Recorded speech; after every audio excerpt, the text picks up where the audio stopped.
My name is Syed Abdur, and I will be your host for this webinar. We have a great session planned for you today. A few housekeeping items before we begin. For those of you not familiar with Bringa, founded in 2008, we are based out of Austin, Texas. We're focused on using big data analytics to deliver a true understanding of risk and cybersecurity posture. Our products and technology have been recognized by several industry publications and analysts as innovative and cutting edge. In addition to this webinar, we have some more events in the coming weeks that I would like to mention. In the webinar, Risk-Based Approach to HIPAA and High Tech, we're going to talk about how a compliance initiative, specifically a HIPAA program, can benefit significantly from a risk-first approach and deliver much better results than a typical compliance-centric program. We're also going to be launching a risk assessment cloud service soon. We're opening up a beta preview program of the service to a limited audience. The on-demand service is a web-based, lightweight tool focused on making the task of maintaining IT asset inventory and of conducting risk assessments on them as simple as possible. The beta program will include some common asset types, as well as content, including several questionnaires and a risk and control framework. The full-blown service will allow you to start from scratch and have a risk assessment program up and running within a matter of hours. Finally, we have an upcoming webinar that will focus on risk analytics and metrics for vulnerability data. We're going to discuss how you can simply plug in the details of your vulnerability management system and get immediate insights and actionable findings. If any of these are of interest to you, we will be sending notifications via email and other channels closer to the dates. So please keep an eye out for them or register to our mailing list. Okay, so with that out of the way, let's get to the main event. Today, we are going to explore and discuss risk assessments and make an argument for why a strong risk assessment program can be a true asset to your information security, and how it can provide you with a much clearer understanding of your cybersecurity posture than is currently possible. There will be a Q&A session at the end, so please feel free to send your questions through the webinar client, and we will try to get through as many of those as possible. We are also recording this session, and we will be sharing a copy of the recording with you. Your speakers today are Nicholas Sardino and Josefa Olia. Nick is Director of Risk Analytics Solutions at Bringa, where he works with clients to improve technology risk posture through the use of Bringa's leading risk analytics applications.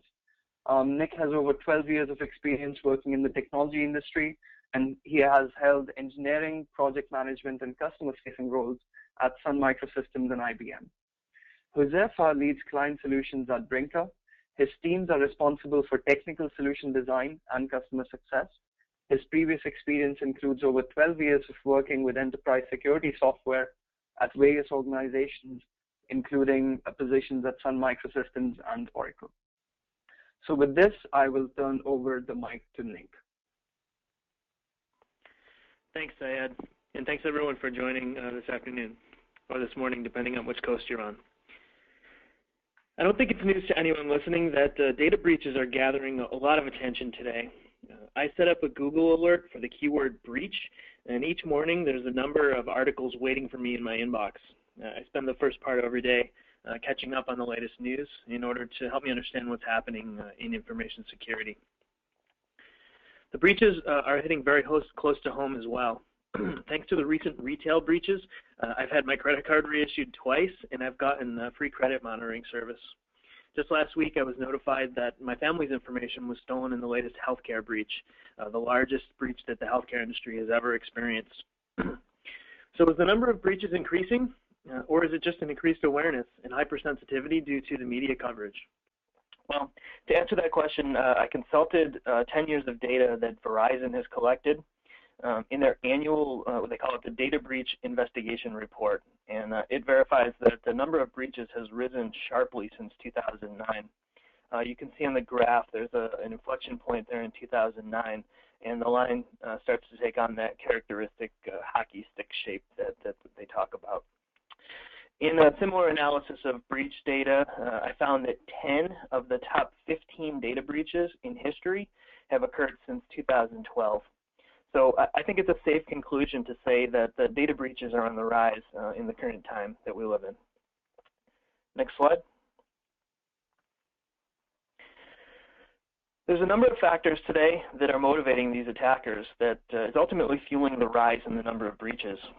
Whether it's political, financial, activism, or to use the keyword hacktivism, or any other reason, the attackers will figure out any way possible, and preferably to them, the easiest way possible, to compromise our IT systems and applications. There's a wide variety of systems where the breaches are occurring, and it covers every possible industry. Financial services and retail industries are high-profile targets for the obvious financial reasons. One area in particular these industries are highly vulnerable is in the specific area of web application attacks. Again, citing the Verizon report, the data confirms that in recent years, these types of attacks have also risen sharply, especially in the aforementioned industries. Like I said before, web apps are an easy target. As consumers, we demand the ability to conduct business and transactions online in every aspect of our life, from any device possible. Banking, shopping, social media and collaboration, the list goes on. In these organizations that are developing applications, continuous software development and integration favors very quick and incremental releases, where oftentimes those releases are made to deliver new function before the developers have had adequate time to test and verify their code for security flaws. There's a number of different ways that these attackers can exploit the web applications. Simply targeting weaknesses in the application itself due to inadequate input validation, or using techniques like SQL injection or remote web shells.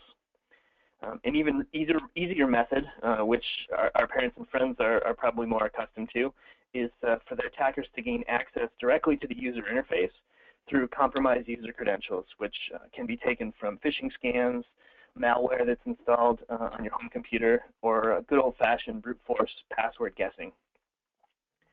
Further supporting the ease of compromising applications and systems, a report put out by IBM Security Services says that a whopping 73% of data breaches can be attributed to end-user error or misconfigured systems and applications. Despite the significant and widespread use of configuration management and patch management software, by the way, that's specifically designed to detect and prevent configuration errors, IBM notes that breaches related to these misconfigurations are still happening in quite a high volume. Next slide.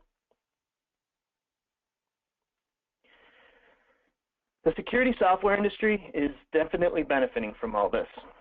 Gartner reported nearly a 5% growth in worldwide security software market in 2013 and nearly 8% the year before that. Almost $20 billion was spent on security solutions in 2013. There are literally thousands of security vendors, many of them very small, agile startups. They have niche solutions featuring very advanced, cutting-edge technology. Just for your reference, the top 4 security vendors control less than 40% of the market, despite the significant number of mergers, acquisitions, and consolidations that's happening in the bigger players. Just to put that 40% market share number into perspective, the top 4 relational database vendors control an enormous 90% of the market, so 40% is quite low. Security buzzwords are everywhere: advanced persistent threat, next-gen, behavioral analytics, risk-based, threat intelligence. As you assess the landscape of available tools, you will surely run into them, and you will likely be fielding questions from your CEOs and boards of directors to make sure that you have those areas covered. And the growth is far from slowing down. An article on Forbes projects a 10-fold increase in the next 10 years in the security industry. If all of this advanced technology exists and we're consuming it at such a tenacious rate, then why do we still continue to see a rise in the number of data breaches and security incidents? Next slide. Just like Apple had an app for that, the security vendors will tell you there's a security tool for that. Whatever ails your organization, I can assure you that there's a line of experts and vendors down the hall and out the door who have exactly what you need to cure the problem or prevent it from happening in the first place. It's not uncommon for us to have 20 or more different security tools in our arsenal, and sometimes even multiple tools of the same type. I've actually spoken with companies using 3 different vulnerability scanners in their infrastructure. Turns out that despite having all these advanced tools, there's still gaps that remain in company security coverage. Each tool's output is often analyzed within a technical silo with little to no regard for the business impact or the business criticality. Of note is that these tools also generate a significant volume of data with all these reports and findings that are coming out of every tool daily. How can we possibly know which tool to look at first? And how do we prioritize the issues and findings to make sure that we're addressing the most critical ones first? And lastly, business leaders and boards of directors, they don't understand what a CVE score is or what the significance of privileged accounts are. Yet they're clamoring in asking to know how well their companies are protected from the latest security threats. Their jobs, the reputations of the company, and significant financial loss are potentially at stake. Next slide. This is where IT assessments can provide very tangible benefit for us as information security professionals. IT risk assessments help you to understand the business context and the relevance of the various entities within your organization, which projects and applications are more important, and what specific controls need to be evaluated for each entity. IT risk assessments can allow you to gain a comprehensive understanding of your risk infrastructure and make sure that risk inventories are not only thorough and complete, but consistently maintained and updated as things change. To summarize, I mean, IT risk assessments are a means to provide the decision makers with the information that they need to understand the risk factors that can hurt the organization and then make informed decisions about what actions need to be taken to reduce the overall risk. Proper IT risk assessment is a very critical step in identifying and remediating these gaps. Yet most organizations struggle to put effective IT risk assessment programs in place. Assessments are not done often enough, which causes the data to become stale. They utilize manual and inconsistent data collection processes and analysis, which leads to untrusted and inaccurate conclusions. These inaccurate conclusions lack the ability to communicate the business impact effectively. And untracked remediation plans, they don't have accountability to ensure that issues are resolved promptly and the gaps are closed sufficiently. It's not entirely their fault. This is a difficult problem to address. They struggle to establish uniform and repeatable methodologies for conducting the IT risk assessments, methodologies that have flexibility to evaluate any type of IT object we have. Oftentimes, they don't completely understand the scope of the entities that need to be assessed across the entire organization. Entities can vary greatly, and they include both technical and non-technical assets, such as applications, projects, servers, databases, and networks are some examples more on the technical side. The work is not over once every entity has been assessed. Technology is dynamic, and the threats are changing. The threat landscape is changing. Organizations must periodically reassess each entity and examine if the current policies and controls in place are still effective or if they're even relevant anymore. They should make changes if necessary. Risk factors that are very difficult to quantify, such as the likelihood and sophistication of an attack, or the costs associated with reputational loss, disruption, or service.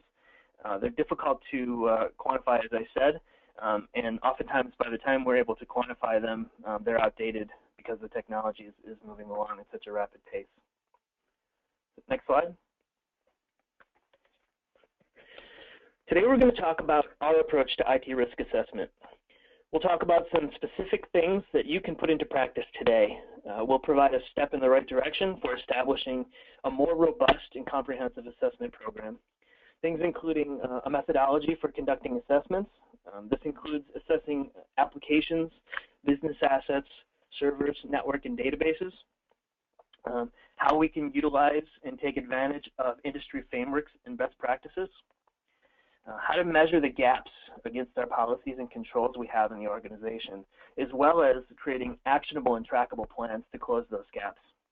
And lastly, we'll touch on ways that we can improve the efficiency, accuracy, and repeatability of the IT risk assessments through automation. And with that, I'll hand the mic over to my colleague, Josefa.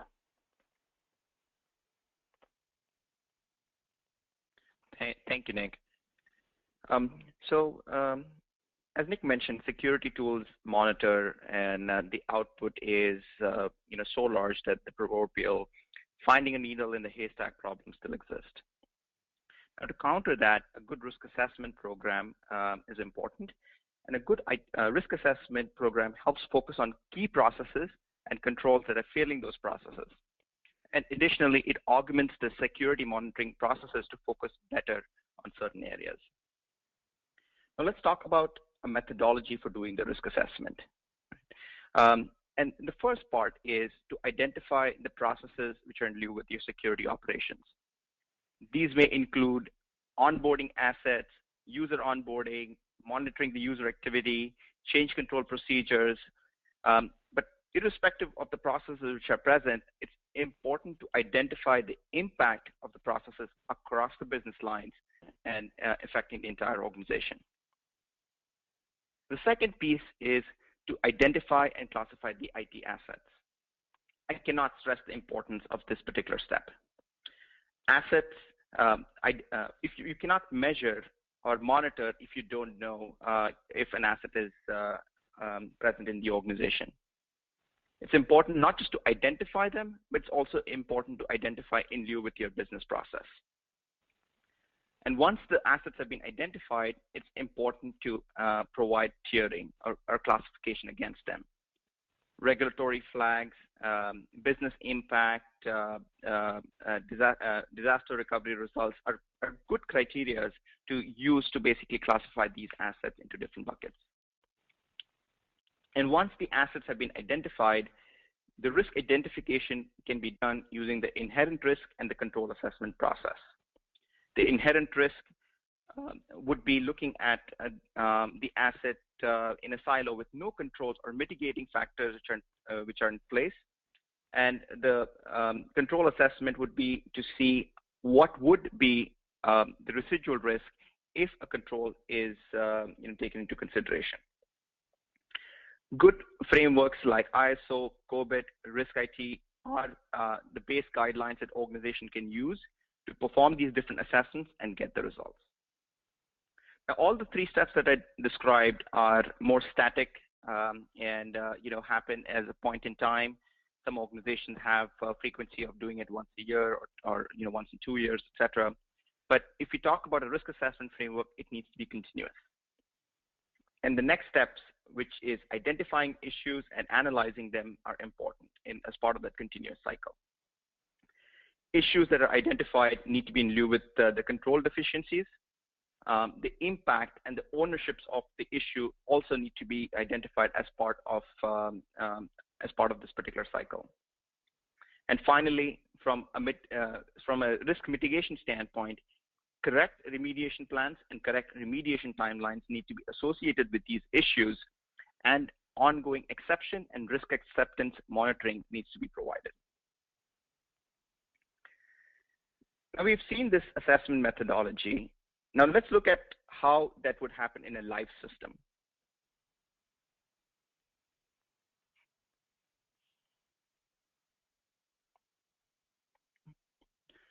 So the first step, as I mentioned, is to identify the different assets. And as part of that identification, it can be a list of business unit, product lines, products, applications, servers, databases, and even to an extent the threats or vulnerabilities that can be impacting the organization. So as an example, I have a list of applications that have been identified. And along with the applications, it's important to classify and see where each of these different assets are with respect to either the business criticality, classification, data classification, etc. These are important flags that can be used to classify the application in different buckets. And these flags can also be derived by using a hierarchical approach where an asset can be tied to specific business units, specific products, or specific processes, and can be derived from that high-level hierarchy. Now, once the assets have been identified, the next step is to capture the details on why the asset needs to be assessed. This can be a direct correlation with respect to the failing processes that require the assessment. Let's look at that in a little bit more detail. As an example, I have one of the processes that has been associated against this particular asset. The process requires is with respect to a new project or new initiative that has been requested within the organization, and that impacts this particular asset. It's important to identify criteria with respect to what the project is, how it affects different business units, and also the ownership for this particular initiative. Once that has been established and the driver for the assessment has been confirmed, it's important to then provide the assessment in a two-step cycle. First, perform the inherent risk assessment. The inherent risk assessment can help baseline and see the impact of a particular asset within the organization. The inherent risk assessment can be a questionnaire-based approach, and as part of this particular approach, it's important to ask specific questions with respect to the likelihood and impact if there is failure across this application. With respect to the questions that are being asked, information such as the data classification, if the staff who will be handling the data, and the tiers of operations are also important to classify and identify. Once the inherent risk assessment is being conducted, the output of that inherent risk assessment itself can be fed into security monitoring tools. This in itself provides a classification tier where instead of looking at the volumes of assets that you have, now you can quickly see which assets are more critical compared to the others. In areas where you have a control framework defined and you have a control framework in place, it's important to follow up an inherent risk assessment with your control assessment questionnaires. As part of the control assessment, it's important to identify the different kinds of controls or different categories of controls that you need to assess. These can range from change control processes, compliance, SDLC, identity access management, etc. The outcome of these assessments, of the control assessments, would be directly to correlate and see how much of the risk, how much of the inherent risk would be reduced based on the responses to this particular control assessment.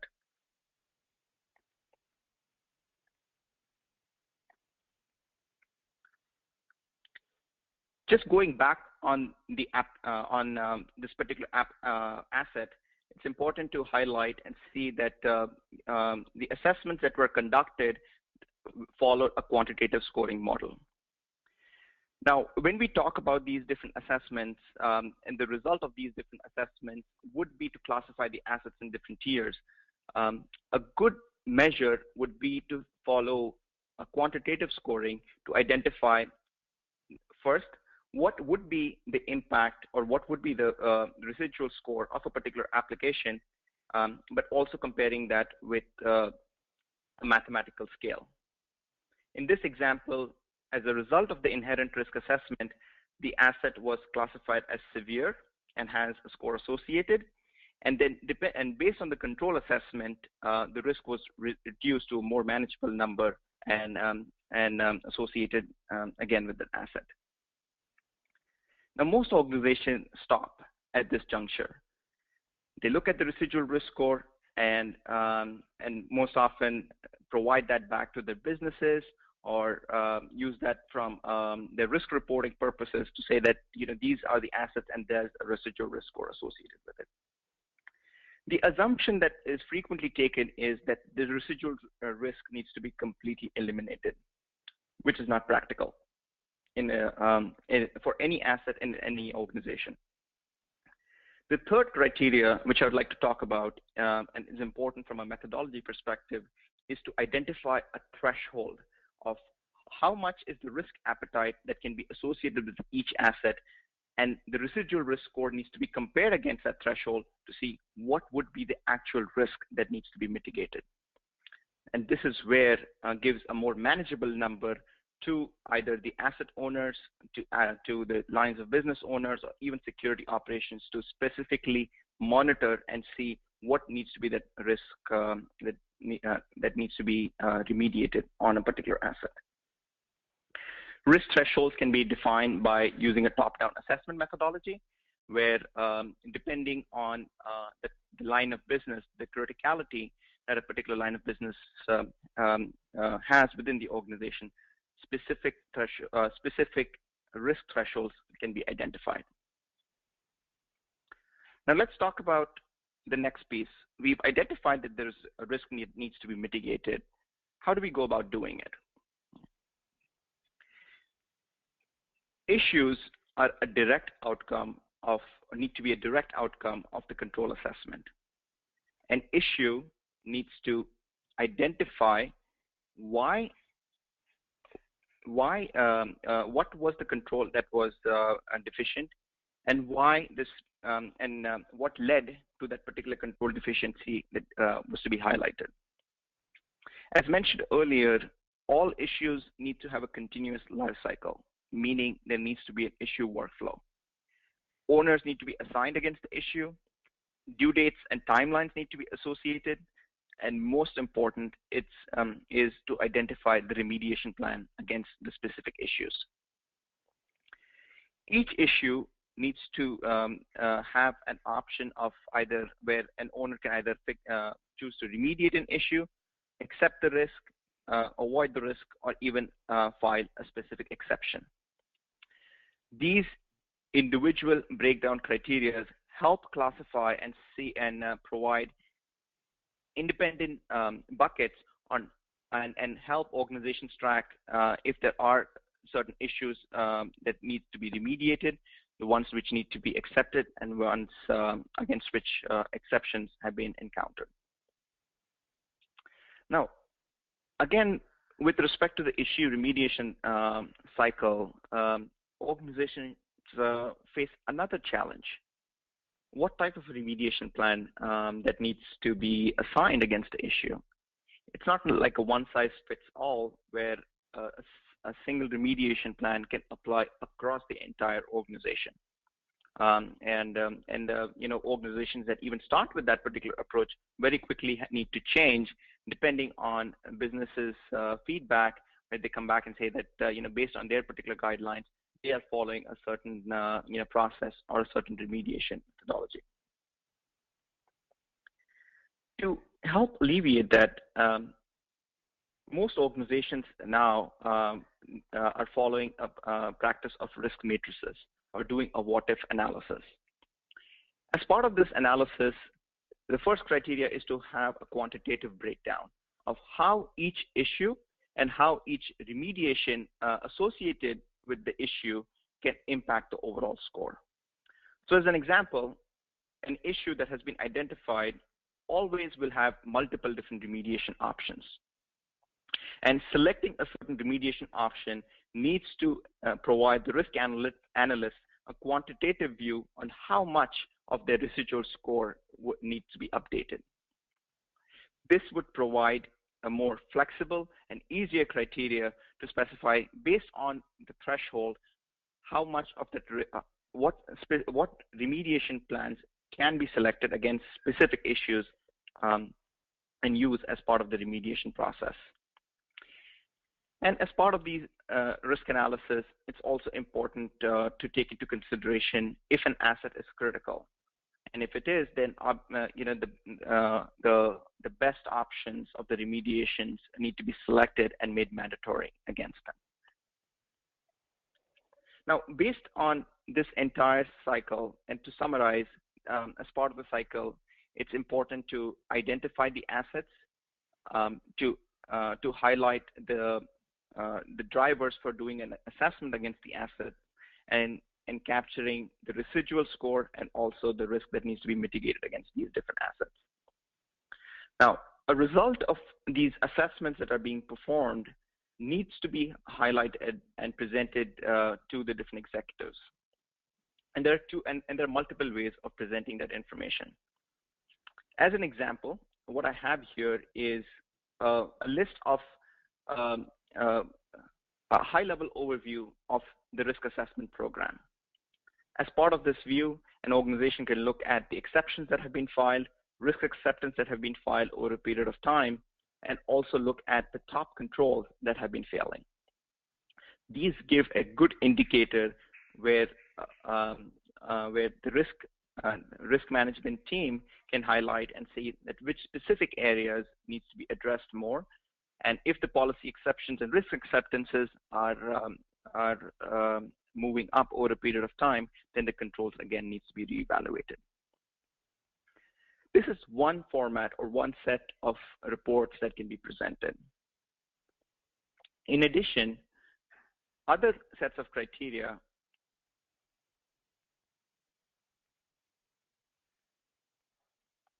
with respect to technology and security can also be presented back.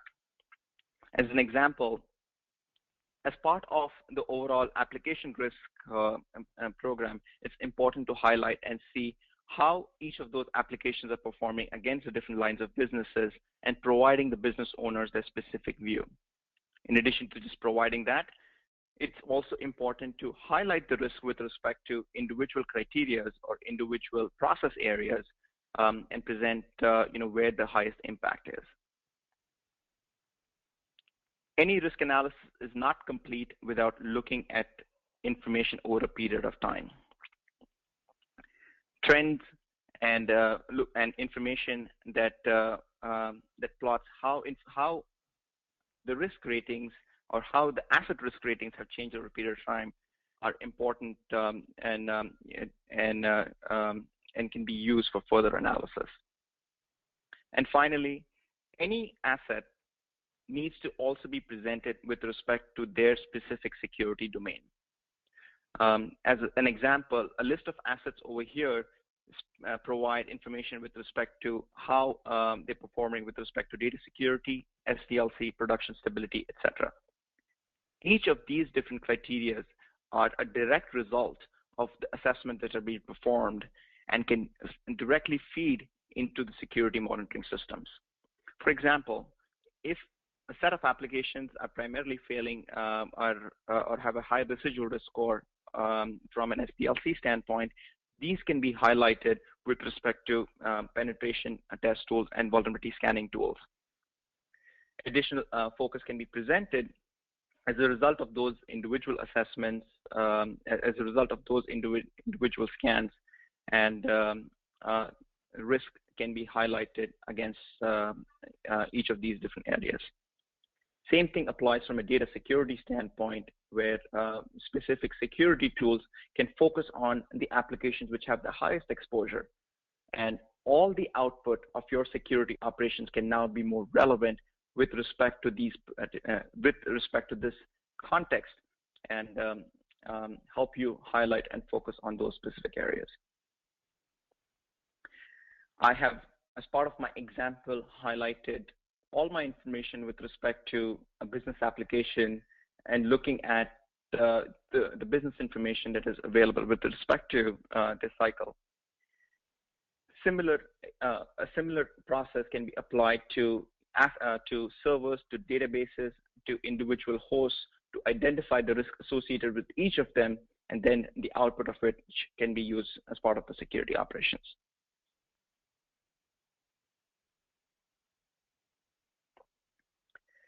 This concludes the demo, and we can now move on to question and answer. I'll hand it over to Syed again. Thank you, Oz and Nick, and thank you to everyone that has sent in their questions. If you haven't yet, but you would like to, please feel free to do that using the webinar question form. So we do have a few questions in. The first question is, I believe, for you, Oz. The question is that if we are putting together a risk assessment program from scratch, how quickly can you see the benefits, and what would the initial benefits be? I think so. The initial benefit can be, just from the inventory piece itself, right?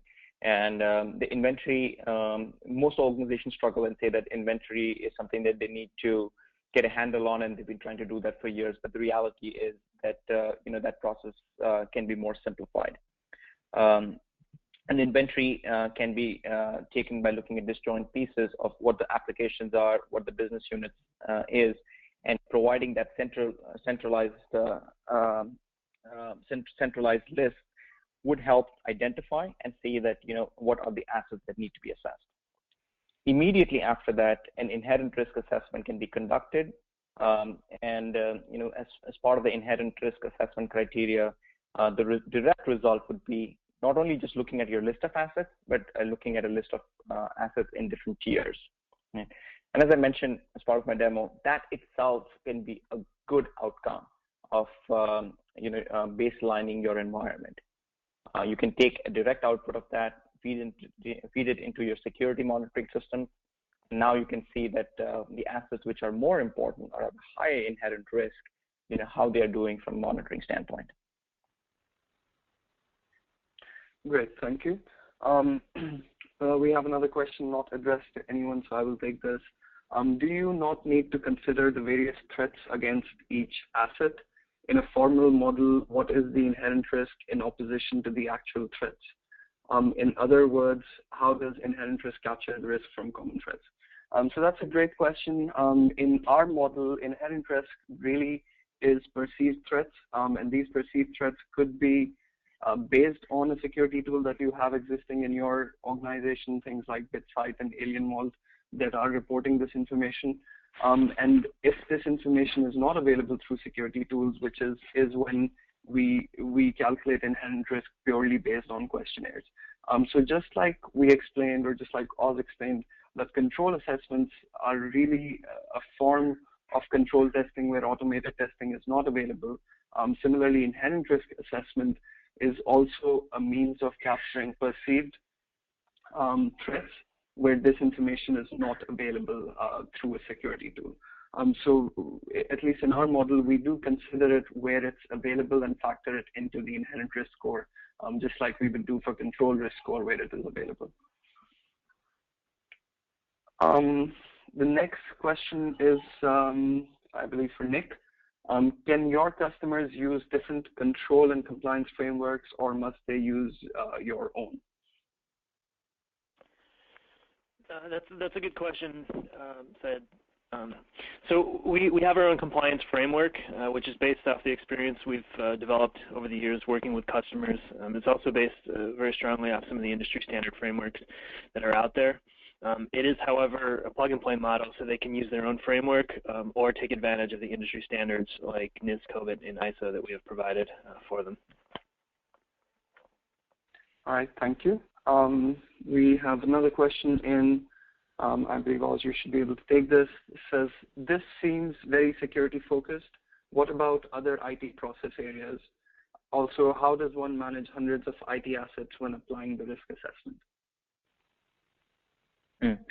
So it is security focused because, but it's not, the result of the risk assessment is not going to be just an outcome of from a security standpoint. Technology operations, governance, risk and compliance, policies, procedures can also benefit from a result of the risk assessments that are being conducted. Right? So I think that's one part of the question. And the second part is that, you're talking about you have a huge inventory or list of assets. How do you assess them, right? So it's important from a risk assessment strategy standpoint to break that down, right? I always advocate that measure what you can what impacts your organization the most, and if we look at that principle, business applications become more important and business processes become more important. So I would say start with that. That in organization is a big number, but never runs into the list of different assets that are present. And once you have conducted these assessments, and if you have a list of assets, servers, databases, hosts that are identified against the application, they benefit from this. Now, we already know that these are the applications that are more critical to you. Now, see the hosts that have been tied to it, and this will help you prioritize and take you to the round 2, saying that I need to now do assessments against these specific assets. All right, thank you, Oz. Nick, there's a question referring to, I believe, one of your slides. In the breach trend chart you covered early in the webinar, there's a dip in 2012. Why is that? Yeah, that's something that I had wondered as well. According to the report, the giant dip accounts for an overall drop in the breach count that particular year, mainly due to fewer large multi-victim POS intrusion sprees in the particular data set that was analyzed for that year. I think it's more of an anomaly rather than a trend. You see sort of the years surrounding 2012, it definitely has an upward trend. Be curious to see what this year's report shows. Okay, thank you, Nick. I believe this should be for you, Oz. How do you factor in controls that may be getting evaluated automatically by a security tool? How do risk assessments help in that scenario? So if a control is being evaluated, I don't think you need to evaluate that again, right, from a risk assessment standpoint, but use the result of it. Mostly what I tell organizations is that if your security tools are measuring a certain control, have guidelines defined to say that what does a control test mean against those security tools. I'll use a specific example: network vulnerabilities that most often a scanner reports against. Right? It's important to identify and say that how does a specific amount of vulnerabilities. Let's use an example saying 10 vulnerabilities against an asset mean compared to 20 or 30, right? So those are good indicators to see that how a specific control is failing. But when you look at the questionnaire-based control assessment, it's looking outside that, right? You're going beyond your security operations world, and you're looking at with respect to your business operations or the business. The business understanding of how a particular asset would be utilized. So it's a different dimension that gets applied, and you're using a result of that particular assessment and then going back and looking at your specific assets and monitoring them. Okay, all right. So I think we have to stop at this point. There are a couple of questions that we have not been able to get to, so we will definitely follow up with you and get those answered as well. Just in closing, we covered a few things today.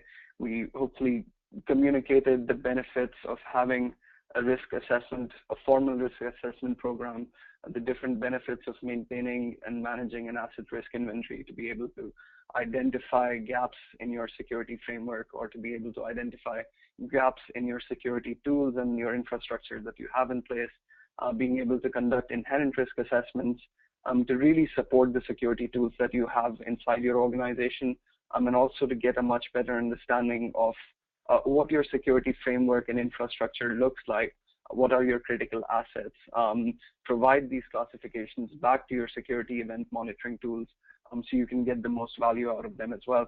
And then finally, being able to conduct control assessments to address gaps in your framework where you don't have security tools that are reporting this information and so on. So thank you so much for spending time with us today. Like I said, the questions that we couldn't get to, we will definitely follow up with you and get you the answers for that. If you have any additional questions, please feel free to reach out to bringa@info@bringa.com or reach out to the speakers directly. Thank you so much, and again, have a wonderful day.